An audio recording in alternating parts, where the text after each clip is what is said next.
여러분들 되게 도와주옵소서. 예수 그리스도의 이름으로 감사하며 기도하옵나이다. 아멘. 자, 우리 옆 사람과 인사하겠습니다. 당신이 있어 행복합니다. 사랑합니다. 축복합니다. 건강하십시오. 할렐루야. 진짜 날씨가 덥네요, 그죠?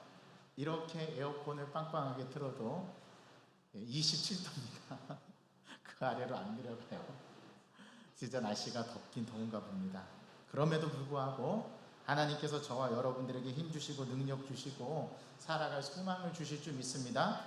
그 은혜로 충만한 오늘 오후 예배가 되길 원하고 한 주도 그렇게 살아가는 저와 여러분 되기를 간절히 소망합니다. 우리는 지난주에 사랑은 곧 생명이다라는 말씀을 나누었죠. 기억나시나요? 사랑은 하나님의 나라의 본질이자 예수 그리스도의 본체시고 하나님의 본질임을 함께 묵상했습니다. 그래서 하나님은 사랑이시다라는 우리 요한일서의 말씀을 함께 나누었습니다. 예수님의 제자는 하나님이 나의 주인이시라는 것과 우리는 그의 종이며 동시에 하나님의 자녀임을 먼저 깨닫고 아는 것이 중요하다고 우리 제자 시리즈 첫 번째 시간에 말씀을 드렸어요. 우리가 제자라는 사실은 몇 가지 중요한 함축적인 의미가 담겨 있습니다. 제가 세 가지로 말씀드려 볼게요. 첫째, 우리가 제자라는 사실은 내 인생의 주인이 내가 아니라 하나님이시라는 사실입니다. 그래서 우리는 예수님이 주 되심, 또 예수님이 주인 되심을 우리 성경을 통해서 확인해 보지 않았습니까? 주인이라는 말, 신약 성경의 퀴리오스라는 말, 우리 인생의 주인님이라는 이 말은 우리가 베드로의 신앙 고백이라는 말씀을 추적해서 그 의미를 살펴봤죠. 우리는 고백합니다. 우리 인생의 주인이 하나님이시다라고 고백하는데 이 질문을 예수님께서 가이사랴 빌립보라는 도시에서 그 도심의 한복판에서 제자들에게 물으십니다. 야, 사람들이 나를 뭐라고 하더냐?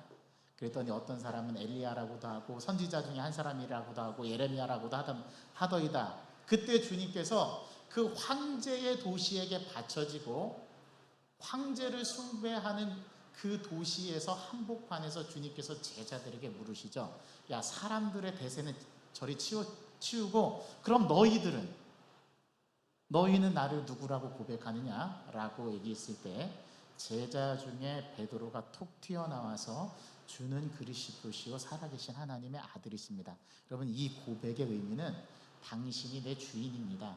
저 가이사가 황제 숭배가 이루어지고 있는 이 파르테논 신전이 있는 이 도시의 신전이 아니라 거기에서 추앙받고 거기에서 숭배받고 경배받는 가이사가 우리의 주인이 아니라 로마 황제가 나의 주인이 아니라 예수 당신, 바로 예수님이 나의 인생의 주인입니다. 당신이 나의 전부입니다. 그런 의미로 고백했다라는 게 퀴리오스, 주인님이라는 뜻입니다. 둘째, 우리는 우리의 주인 되시고 우리의 통치자 되심이 우리 예수님을 의미한다면 과연 제자란 무엇인가 라고 말씀을 드렸을 때 제자란 종이라고 말씀을 드렸어요. 그게 신약 성경에 나오는 둘로스, 종이라는 말의 의미, 개념이었다라고 말씀을 드렸습니다. 하나님께서 천지를 창조하셨을 때 피조물 가운데 인간의 위치와 하나님과의 관계를 동산 중앙에 있는 선악을 알게 하는 나무와 생명나무를 통해서 경계선을 거주셨죠. 너희들이 아무리 내가 만든 피조물 중에 으뜸인 인간이라 하더라도 너는 피조물이고 나는 창조주다라는 그 경계선을 생명나무와 선악을 알게 하는 나무로 경계선을 그어주셨단 말입니다.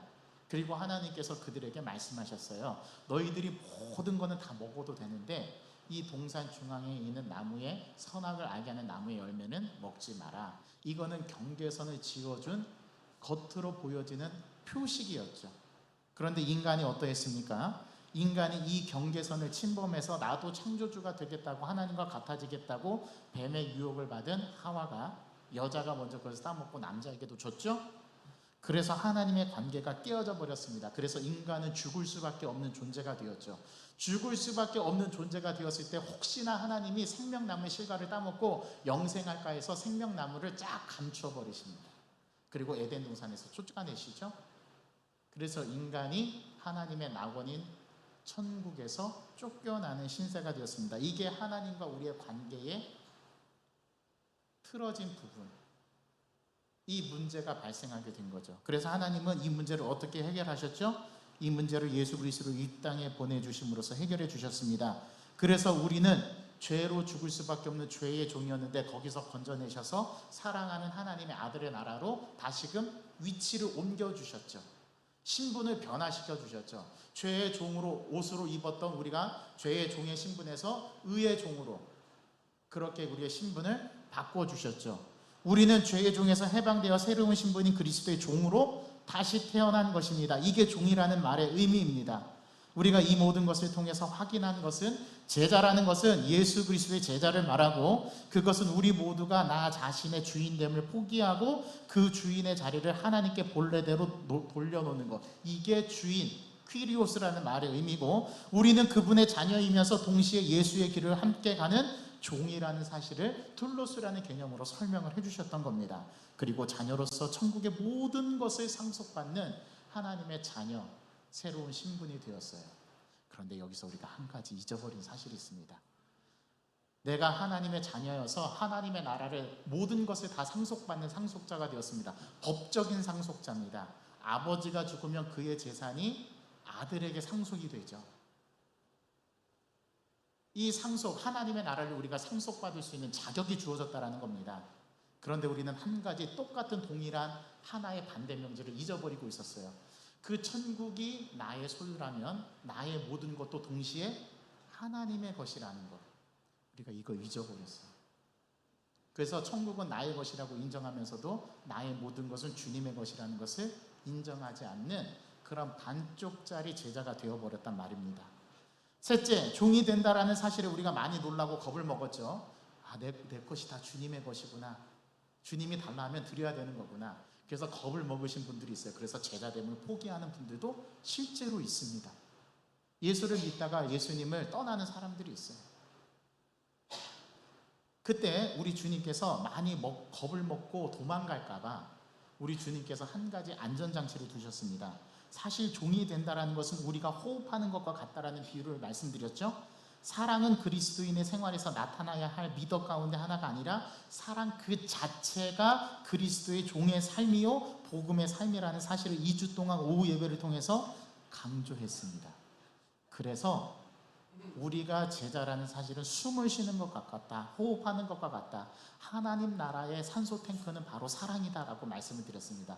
이 사랑을 힘입지 않고는 우리가 능히 제자가 될 수 없다라고 말씀을 드렸고, 제자됨의 확실한 표징을 보여주는 게 요한복음 13장 34절 서로 사랑하라 이로써 내가 너희가 내 제자인 줄 알리라 예수님께서 선언해 주셨어요. 그래서 우리는 그 안전장치 겁을 먹지 않아도 됩니다. 내 것이 다 주님의 것이라면 주님 또한 다 내 것이 되는 것이고 사랑으로서 우리는 그것을 극복할 수 있다라고 말씀을 드렸습니다.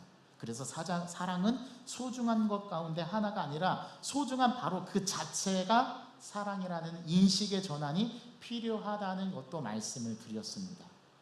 그래서 사랑은 우리가 구원받았다는 결정적인 증거이고 사랑은 구원받았는지 아닌지를 가리는 시금석이 된다라고 말씀을 드렸습니다. 우리는 형제를 사랑함으로써 사망에서 옮겨서 생명으로 들어갈 줄을 알거니와 사랑하지 않는 자는 어디에 거한다고요? 사망에 거한다라고 요한 1서 3장 14절의 구절의 의미도 지난주에 살펴보았습니다. 이게 제자 된다라는 것입니다.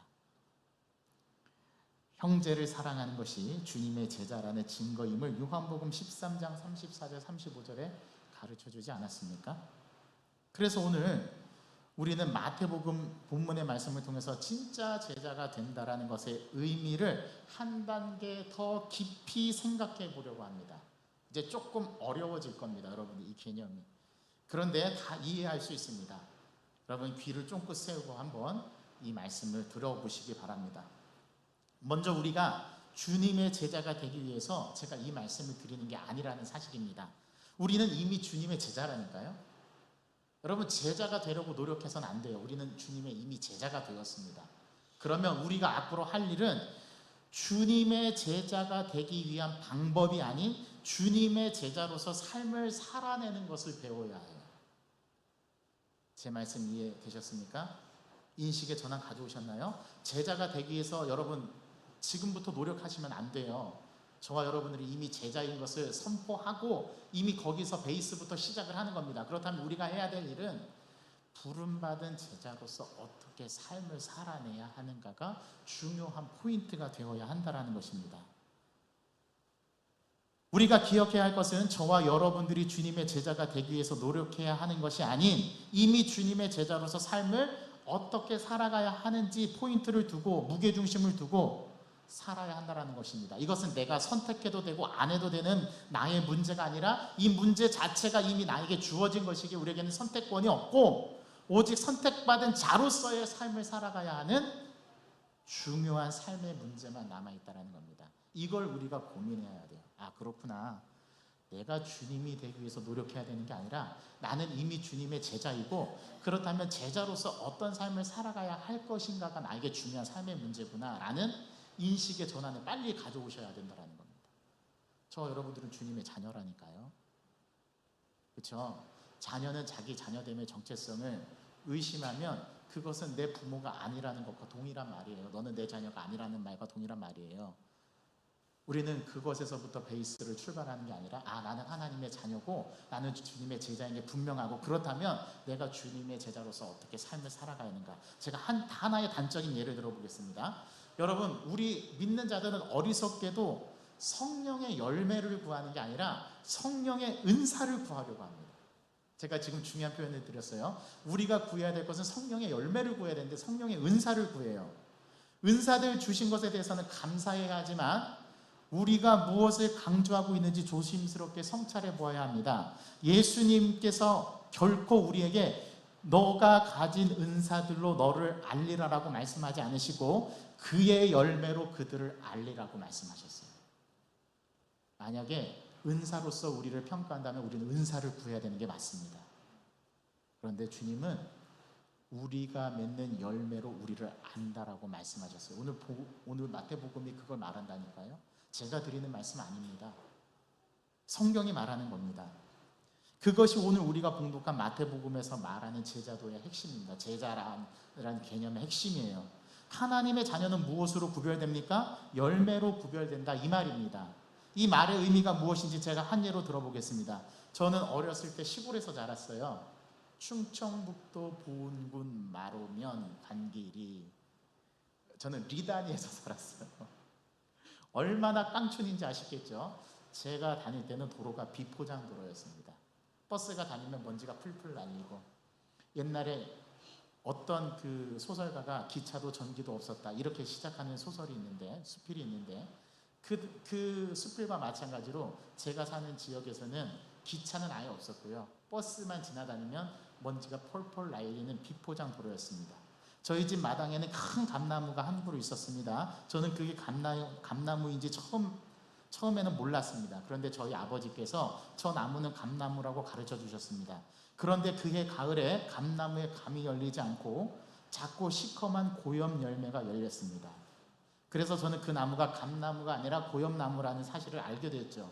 그런데 사실 고염나무라는 말은 잘못된 말입니다. 원래 정확한 표준어는 어떤 나무인지 아십니까?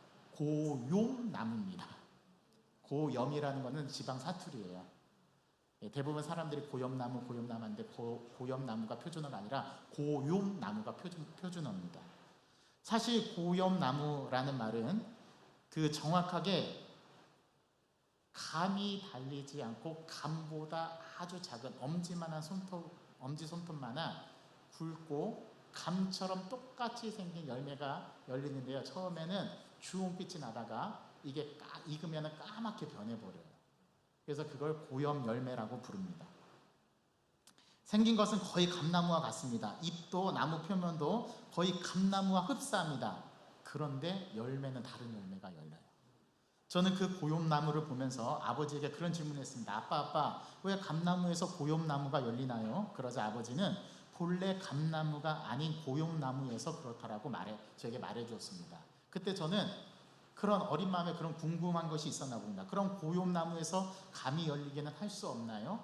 제가 그렇게 물어봤던 모양입니다. 그때 저희 아버지께서 있지, 고염나무에서 감이 열리게 할 수 있단다라고 말씀해 주시면서 고염나무에 감나무 가지를 접을 붙이면 뿌리는 고염나무인데 열리는 열매는 감이 열릴 수 있다는 사실을 그때 아버지께서 가르쳐 주셨어요. 그때 저는 처음으로 접을 붙인다라는 의미가 무엇인지 그 개념을 알게 되었습니다. 그 이듬해 저희 아버지께서는 그 옆에 자라나는 어린 고염나무 가지에 이른 봄에 감나무를 접을 붙였습니다. 그리고 몇 년이 흘러 그 감나무가 자라더니 작은 고염나무가 아닌 큰 대봉 감나무가 되어 감이 열리게 되었습니다. 즉 대봉 감나무의 가지를 접붙인 거죠. 그랬더니 대봉 감나무에서 감이 열리더라고요. 신기하지 않습니까? 나무는 정직합니다. 고염나무에서 고염이 열리고 감나무에서 감이 열립니다. 무화과 나무에서는 무화과가 열리고요. 포도나무에는 포도가 열립니다. 열매로 그 나무가 어떤 나무인지를 알아볼 수 있게 된다는 말입니다. 저는 처음에 고염나무와 감나무를 구별 못했어요. 잎도 거의 비슷해요. 흡사해요. 또 나무 표면도 감나무와 거의 표면이 비슷합니다. 그런데 열매는 전혀 다른 열매가 열려요. 여러분, 이 비유, 제가 드리는 이 비유를 아시겠습니까? 열매를 보면 그 나무가 고염나무인지 감나무인지 알게 되지만 나무 자체를 보고 나서는 그게 감나무인지 고염나무인지 잘 식별이 안 된다라는 말입니다. 제자라는 게 이와 비슷해요. 제가 똑같은 사건을 지내와서 살면서 한 가지 비슷한 경우를 본 적이 있습니다. 저희 전반기 때 우리 소테리아 전도팀이 항상 금요일날 모였거든요. 금요일날 오전에 모이면 전도 물품을 준비하고 예배를 간단하게 기도회를 하고 우리 전도를 하러 나갑니다. 그런데 어느 날 내려가다가 저 밖에 밭에, 우리 바로 교회 앞에 보면 밭이 하나 있는데요. 저 멀리 보면은 나무 강물이 있어요. 그런데 그 나무에 벚꽃보다 꽃이 좀 일찍 핍니다. 그리고 나서 그 꽃이 지고 나면 열매가 열려요. 처음에는 매실처럼 작은 그런 푸릇푸릇한 열매가 맺히더니 나중에는 싹 주황색으로 변합니다. 처음에 봤을 때 저는 그게 살구나무인지 알았어요. 그런데 겉으로 볼 때는 꼭 살구나무와 똑같이 보였는데 제가 살구나무 아니냐고 그랬더니 한 권사님이 저건 살구나무가 아니라 비파나무라고 가르쳐 주었습니다. 생긴 것은 비슷하지만 살구나무와 비파나무는 전혀 다른 나무이고 다른 열매라고 말씀해 주셨습니다. 저는 태어나서 지내와서 비파나무와 열매를 처음 보았습니다. 그러니까 그 비파나무를 보고 그 비파 열매를 보고서도 살구나무이고 살구 열매라고 밖에는 생각을 못했던 거죠. 그런데 비파 열매와 살구 열매는 완전 다릅니다. 맛도 다르대요. 겉으로 보기에는 살구나무처럼 보였어도 그건 살구나무가 아니라 비파나무였던 겁니다. 여러분, 제자란 무엇입니까? 제자란 바로 나무의 열매와도 같습니다. 우리가 예수님의 제자라는 것은 예수님의 열매들이 맺히는 사람을 예수님의 제자라고 부릅니다. 예수님의 성품이 드러나고 예수님의 인격이 드러나고 예수의 향기가 내 안에서 퍼지는 것을 말합니다. 사람에게 이러한 향기가 난답니다. 예수의 향기, 예수의 성품, 예수의 인격 말입니다. 자, 묻습니다. 여러분들은 여러분들에게서, 여러분들의 삶 속에서, 여러분들의 가정에서, 여러분들의 직장에서 예수 그리스도가 드러나나요? 오늘 그 개념이 바로 오전에 말씀드렸던 독사, 영광이라는 단어의 의미였던 거예요. 제자라는 것은 제자된 삶을 통하여 맺혀지는 열매를 통해서만 제자인지 아닌지가 드러난다, 이 말입니다. 예수님은 우리가 가진 은사들로 우리를 아는 것이 아니라 우리가 맺는 열매로 우리가 제자인지 아닌지를 아신다고 오늘 성경은 가르쳐 줍니다. 예수님은 탁월한 비유를 오늘 마태복음에 하셨는데요. 가시나무에서 포도나무를 엉겅퀴 해서 무화과가 열리지 않는다라고 말씀합니다. 좋은 나무마다 아름다운 열매를 맺고요, 못된 나무마다 나쁜 열매가 맺힌다라고 주님 말씀합니다. 사람을 나무로 비유한 것이죠. 제자를 나무로 비유한 것입니다. 좋은 사람에게는 좋은 성품과 좋은 인격과 좋은 향기가 나는 삶의 열매를 맺는다는 의미이고, 나쁜 사람에게는 나쁜 성품과 나쁜 인격과 나쁜 향기가 나는 삶의 열매를 맺는다라고 비유한 것입니다. 그런데 중요한 것은 아름다운 열매를 맺지 않은 나무마다 찍혀서 불에 던져진다라는 사실입니다. 이 말이 없었으면 괜찮았었는데 갑자기 이 말씀을 읽고 나니 마음이 불편해졌습니다. 그렇죠? 부담스러워졌어요. 뭐가요? 예수님의 제자가 된다는 게. 혹시 이 말을 듣고 나서 지금 나는 예수의 제자가 안 될래, 혹시 이렇게 결단하신 분 있습니까? 그건 더 큰 문제입니다. 여러분, 오늘 이 비유를 깨달으시기 바랍니다. 예수님께서 이 말씀을 하신 이유는 열매를 맺지 못하는 나무, 그 나무는 땔감밖에 안 되기 때문입니다. 열매를 맺기는 맺는데 열매를 아예 못 맺는 것은 제자로서의 싹이 잘려진다라는 사실이에요. 다른 말로 표현해 볼게요. 구원 못 받는다라는 말입니다. 그러니까 주님의 제자가 된다 안 된다라는 말은 구원과 직결될 수 있다라는 사실이에요. 따라서 주님은 그들의 열매로 그들을 안다라고 말씀합니다. 즉 열매를 보고 어떤 나무인지를 알듯 그 사람의 열매를 보고 그들이 주님의 제자인지 아닌지를 안다라는 말씀은 우리에게 오늘 굉장히 중요한 말씀입니다. 사모님, 저 문을 닫아주세요. 은사는 한 사람의 영적 성숙에 비례하지 않습니다. 다시 말씀드립니다. 은사는 한 사람의 영적 성숙에 비례하지 않습니다. 은사가 많다고 해서 그 사람이 영적으로 건강하지 않다라는 뜻입니다. 건강하지 않을 수도 있고 건강할 수도 있어요. 여러분, 사람에게 주어진 은사는 크리스마스 트리에 걸린 선물과도 같습니다. 여러분, 우리가 12월 달이 되면 크리스마스 트리를 꺼내서 장식을 하죠. 그 장식에 걸린 장식과도 같습니다. 여러분, 번화한 도시에는 나무들이 많지 않습니다. 그렇죠? 그래서 대부분의 크리스마스 트리는 나무가 아닌 가죽 녹근과 또 굵은 줄 또는 녹색 종이로 만든 인조목이 대부분 크리스마스 트리 아니면 중간에 철심을 박아서 그 철에다가 납땜을 해서 나무 가지를 펴고 그렇게 해서 크리스마스 트리, 인조 크리스마스 트리를 만듭니다. 그런데도 우리는 그 나무를 멋지게 꾸미죠. 시계나 반지, 오메가 시계, 그리고 다른 선물 장식들, 예쁜 구슬들을 그 나무에 장식합니다. 그래서 그 나무를 보는 자마다 야, 아름다운 장식이 맺혔구나, 장식이 걸렸구나. 그런데 그게 생나무가 아닌데도 말이죠. 그러나 크리스마스가 지나고 나면 어떻게 됩니까? 그 트리는 버려집니다. 거기에 장식됐던 모든 장식품들은 쓰레기통에 버려지죠. 어제는 그 나무에 값비싼 장식들이 매달려 있을지도 모릅니다. 하지만 오늘 그 나무는 쓰레기통이나 혹은 외부 쓰레기 더미에서 버려져서 모두 소각되거나 해체됩니다. 목사님, 우리 교회는 보존하는데요. 제가 본질적으로 드리려는 말씀이 무슨 말씀인지 다 아시죠? 유지는 나무에 매달린 선물만 보고 그 나무 자체에 대해서 많은 것을 말할 수는 없다라는 사실입니다. 그 나무에 매달린 선물, 즉 비유적으로 말한다면 우리가 가진 은사가 그 나무의 영적인 성숙도를 어떠한지 결정할 수 없다라는 사실입니다. 그 나무의 실제가 어떠한지를 보여주는 것은 거기에 달린 장식이 아니라 그 나무 자체가 어떤 열매를 맺느냐입니다. 그럼 문 닫아주세요. 이든이를 붙잡아주세요. 크리스마스 트리에 아무리 각종 비싼 오메가 시계나 금빛 조각의 장식들, 멋진 트리를 밝히는 전구로 예쁘게 꾸민다고 해도 열매를 맺지 못하는 나무는 그 나무를 올바르게 파악할 수 없다라는 사실입니다. 여러분, 좋은 사과가 열렸다면 사과나무가 좋다라고 말할 수 있습니다. 맞죠? 좋은 배가 열렸다면 그것도 마찬가지입니다. 맞습니까? 오늘 우리는 마태복음의 말씀을 통해서 제자가 된다라는 것이 어떤 의미인지를 한 단계 더 나아가서 생각해 봐야 하는 것입니다. 물론 가장 좋은 나무에는 좋은 사과도 맺히고 오메가 시계도 달릴 수 있습니다.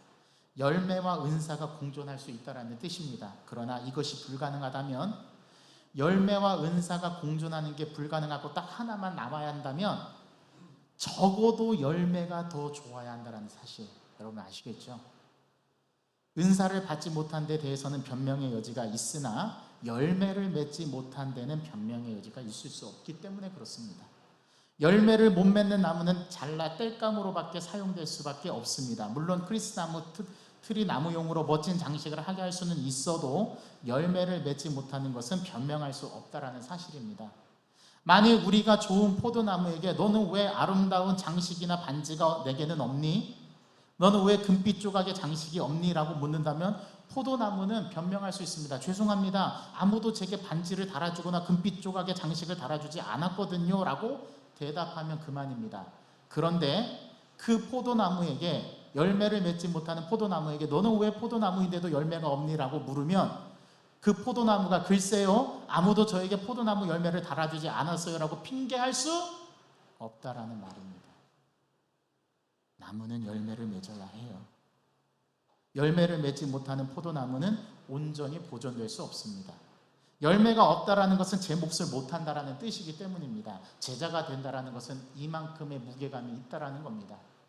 여러분 아시겠죠? 우리는 주님의 제자가 되어야 해요. 이걸 우리가 주님 오시는 그날까지 평생 목표로 삼고 믿음의 경주를 해야 합니다. 따라서 자신 안에 사랑이 없다면 우리도 변명의 여지가 없습니다. 우리에게는 주님의 사랑이 있어야 돼요. 왜요? 그 사랑을 주님께서 직접 우리에게 주셨기 때문입니다. 그 사랑을 우리가 간직하고 이 사랑을 발현해야 하는데, 야 너는 은사도 있고 사람도 살리고 신유의 은사도 있고 말씀의 은사도 있는데 너는 왜 사랑이 없니? 라고 물으신다면 우리는 변명의 여지가 없습니다. 그때는 모르겠어요. 여러분 어떤 변명을 하실 수 있을지 모르겠지만 저는 변명의 여지가 없습니다. 우리 안에 사랑이 없다면 우리도 변명의 여지가 없다 이 말이죠. 만일 성령으로 충만하다면 누가 말려도 사랑하게 될 것이 뻔하기 때문입니다. 이게 진리입니다. 우리 안에 사랑이 있다면, 성령으로 충만하다면 아무리 옆에 있는 내 사람이 말려도 우리는 사랑이 드러날 수밖에 없어요. 그 충만한 성령이 나타날 수밖에 없어요. 그러니 중요한 문제는 내 안에 사랑이 있느냐 없느냐가 관건입니다. 이게 시금석입니다. 이게 모든 것을 가려내는 기준입니다. 우리는 갈라디아서 5장 22절에 나오는 사랑의 열매를, 즉 성령의 열매를 강조하지 않고 사도행전 2장 4장만 강조하는 것에 대해서 주님은 우리에게 책임을 물으실지도 모릅니다. 사도행전의 2장 4절의 말씀처럼 성령의 충만함을 받아 성령의 말하게 하심을 따라 다른 언어, 즉 방언으로 말하게 하여 주옵소서라고 우리는 강조합니다. 성령의 은사를 받아야 한다라고 강조했습니다. 그러나 그렇게 강조하는 만큼 갈라디아서 5장 22절의 말씀처럼 사랑으로 시작해서 절제로 마치는 성령의 9가지 열매를 맺게 해달라고 주님께 간구하는 것은 덜 강조했다라는 인식을 지우기가 어렵습니다. 바꾸어 말하면 성령의 은사를 사모하면서도 그렇게 기도를 많이 했음에도 불구하고 그만큼 성령의 열매를 맺는 것에서는 관심조차 보이지 않았다라는 신앙의 자성이 우리에게 있어야 한다라는 사실입니다. 만일 그때 우리가 갈라디아서 5장 22절에 나타난 성령의 열매를 맺게 하여 주옵소서라고 기도했다면 오늘날 한국 기독교의 역사도 달라졌을지 모르고 우리 교회의 지금의 어려움도 달라졌을지 모릅니다. 예를 들어 성령 충만하다는 사람들 가운데 한국교회 안에 그렇게 많은 교단과 교파가 나뉘어져서 분열돼서 서로 치고받고 싸우면서 네가 옳으네 내가 옳으네 다투지 않았을까요? 우리 대한예수교 장로의 통합교단은 하나밖에 없습니다. 그런데 대한예수교 장로의 합동 측은 갈려져서 350개의 교파가 나눠졌어요. 합동 보수, 보수 합동, 백석 쫙 갈려져 나갔습니다. 왜 이렇게 분열의 역사를 이루었을까요? 우리는 은사를 참 많이 간구하죠. 주여 은사를 주옵소서, 방언의 은사를 주옵소서, 통변의 은사를 주옵소서, 말씀의 은사를 주옵소서, 지식의 은사를 주옵소서, 병 고치는 신유의 은사를 주옵소서. 이거는 우리가 참 많이 강조하고 교회에서도 강조했는데 우리가 사랑의 열매를 맺어야 됩니다. 성령의 9가지 열매를 맺어야 합니다. 사랑하십시오, 온유하십시오, 절제하십시오. 이것을 목숨 걸고 기도하지는 않았던 것 같아요. 중요한 것은 성령의 은사가 아니라 성령의 열매입니다. 관점을 바꾸십시다. 은사가 중요한 게 아니라 열매가 중요해요. 왜냐하면 열매로 그 나무가 어떤 나무인지를 알아볼 수 있기 때문에 그렇습니다. 여러분 우리는 어떤 짐승을 잡으려고 할 때, 제가 이런 비유를 들어서 죄송하지만 여러분들은 총구를 어디다 겨누죠? 꼬리가 아닌 머리에 겨눕니다. 왜요? 왜냐하면 머리를 맞춰 쏘아야지 어떤 짐승이고 거꾸러질 것을 알기 때문에 그렇습니다. 정확하게 핵심을 찔러야 합니다. 우리가 성령 충만을 간구할 때 머리는 성령의 열매이고 은사가 꼬리임을 알아야 합니다. 많은 사람들은 머리가 아닌 꼬리를 맞추기 때문에 잡을 수 없는 것입니다. 이게 제자와 동일한 내용입니다. 예수님은 이로써 많은 사람들이 너희가 내 제자인 줄 알리라, 너희가 방언을 말하면 이라고 말씀하시지 않았다는 사실입니다. 예수님은 너희가 서로 사랑하면 이로써 너희가 내 제자인 줄 알리라라고 말씀하셨다는 사실을 잊지 말아야 합니다. 은사가 먼저가 아니라 사랑이 먼저입니다. 사랑은 우리의 호흡과도 같습니다. 사랑은 우리가 삶에서 드러나야 할 덕목 중 하나가 아니라 사랑 그 자체가 우리의 삶의 모습이어야 한다는 겁니다. 그것이 제자라는 말의 정의입니다.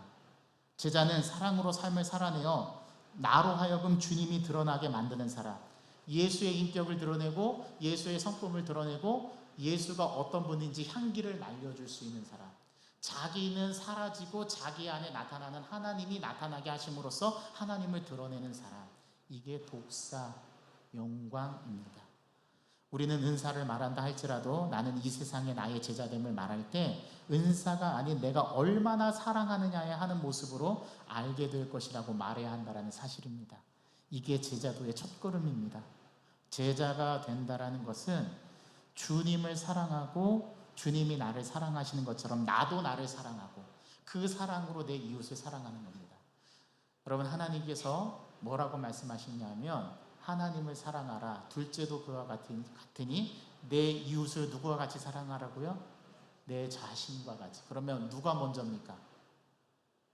자기 자신을 사랑하지 못하는 사람은 타인을 사랑할 수 없어요. 자기 자신을 사랑할 수 있는 사람이 타인을 사랑할 수 있습니다. 은사가 중요한 게 아닙니다. 열매가 중요합니다. 하나님께서 강조하시고자 하는 것을 우리는 강조해야 할 때가 되었습니다. 여러분, 성경의 인물을 보면 이 사실을 쉽게 확인할 수 있습니다. 여러분, 삼손 잘 아시죠? 삼손은 은사 중에 은사를, 카리스마를 가진 사람이었어요. 여러분, 은사를 카리스마라고 하지 않습니까? 카리스라, 은혜라는 단어에서 은사가 나왔어요. 카리스마. 여러분, 칼이스마가 아닙니다. 은사입니다. 은사. 하나님께서 주신 능력이죠. 삼손은 은사를 받은 사람이었지만 육신에 매여 있었습니다. 이스라엘 첫 번째 왕 사울도 은사를 받아 예언했습니다. 그래서 이스라엘 속담 가운데 어떤 속담이 있냐면 예언하는 자들 가운데 사울도 있다라는 속담이 생겨날 정도로 사울 왕은 예언을 했어요. 예언의 은사가 있었어요. 그런데 바울은 이렇게 말합니다. 그가 사람의 방언과 천사의 말을 한다 할지라도 뭐가 없으면은요, 사랑이 없으면 뭐와 같대요? 울리는 꽹과리에 지나지 않는다라고 말했습니다. 사랑이 제일이고 사랑이 우선이라는 얘기예요. 은사보다 더 중요한 거, 병 고치는 은사, 방언의 은사, 지식의 은사, 방언 통역의 은사, 이거보다 더 중요한 거는 사랑입니다. 사랑이 없는 은사는 울리는 꽹과리라고 바울이 말했습니다. 바울은 사랑 없이 방언을 말하는 것은 소음이라고 말했습니다. 울리는 꽹과리에 지나지 않는다라고 성경 말씀을 통해서 고린도전서 13장 사랑장에 말하고 있어요. 믿음의 은사도 사랑이 없으면 헛되게 됩니다. 이제 성경은 우리에게 이렇게 말씀합니다. 어떤 사람이 은사 행하는 것을 보았을 때 그것이 죽은 사람을 살리는 일이더라도 너무 성급하게 그에게 다가가지 말라. 먼저 가서 그 나무를 보되 오메가 시계와 금장식의 화려함을 보지 말고 그 잎 아래에 있는 열매를 찾으라고 말이죠. 이게 제자가 된다라는 제자됨의 의미입니다. 특히 이 혼돈의 세대에서 하나님의 자녀들은 뱀처럼 지혜롭고 비둘기같이 순결할 필요가 있습니다. 여러분들은 사랑의 중요성을 알고 계십니까? 오늘 제가 드린 말씀, 제자됨의 이 중요한, 가장 성경이 우리에게 가르쳐주는 이 사랑의 중요성을 알고 계십니까? 사랑이 없으면 아무것도 할 수 없어요. 마찬가지예요. 여러분, 오늘 예배를 드릴 때 하나님을 사랑하지 않으면 모든 잡것이 나의 생각을 뒤흔듭니다. 그런데 주님을 사랑하는 마음이 강한 사람은 온전히 하나님 앞에 예배하게 됩니다. 제가 한 가지 마지막 예를 들고 말씀을 마치겠습니다. 여러분, 사랑이 이 케이크를 만드는 밀가루와도 같아요. 우리 요리 잘하시는 분들 한번 제가 드리는 말씀을 잘 생각해 보십시오. 여러분, 사랑은 케이크의 밀가루와도 같습니다. 달걀이나 소금 없이 케이크를 구울 수는 있어도 밀가루 없이는 안 됩니다. 그렇죠? 여러분, 달걀이 중요합니까? 소금이 중요합니까? 밀가루가 더 중요합니다. 밀가루가 중요한 거예요. 밀가루 없으면 케이크를 만들 수 없으니까요. 사랑은 그리스도인의 생명입니다. 제자에게 사랑은 뭐예요? 밀가루예요. 본질이에요. 그게 본질이에요. 소금이나 달걀은 비본질입니다. 아유, 그래도 목사님, 달걀이나 소금 없이 어떻게 케이크를 만들어요? 맛은 없을지 몰라도 구울 수는 있어요. 주님께서 마지막 날에 무엇을 보시냐면 열매를 보신다니까요. 본질을 보신다니까요. 기억하십시오. 사랑만 오직 생명입니다. 그 사랑을 지닌 자가 바로 누구라고요? 제자입니다. 하나님, 주님께서는 우리를 제자 삼아 주셨습니다. 제자가 되라고 말씀하시지 않고 제자임을 말씀하셨습니다. 제자인 자들은 제자가 되기 위해서 노력하는 자들이 아니라 제자인 것을 깨닫고 어떻게 제자로서 삶을 살아가는 것을 고민하고 그것을 위해서 다름질하는 경주자인 것을 오늘 이 말씀은 우리에게 가르쳐 줍니다. 주님, 제자됨에 있어서 가장 중요한 그 밑바닥의 중심에 가장 기저에 있어야 할 것은 사랑이라는 것을 주님은 말씀해 주셨습니다. 하나님, 좋은 나무마다 좋은 열매를 맺고 나쁜 나무마다 나쁜 열매를 맺을 수밖에 없다라는 이 인과의 법칙은 예수님께서 오늘 탁월한 비유로 우리에게 제자됨이 무엇인가를 가르쳐 줍니다. 주님, 이 본질을 깨닫게 하여 주옵소서. 저희들은 주님의 제자임을 고백합니다. 그렇다면 오늘부터 한 주간을 어떻게 제자로서 살아가야 할지 주님 앞에 묻고 주님 앞에 답을 얻는 오늘 이 오후 예배 시간이 되게 하여 주옵소서. 그리고 한 주간을 제자된 삶의 모습으로 살아갔을 때 어떠한 삶이 우리 안에 풍성한 유익이 있었는가를 다음 주에 서로 은혜를 나눌 수 있는 입술들로 간증들로 고백되게 하여 주옵소서. 예수 그리스도의 이름으로 감사하며 기도하옵나이다. 아멘. 오늘 주신 말씀을 생각하면서 우리 함께 찬양으로 결단하며 고백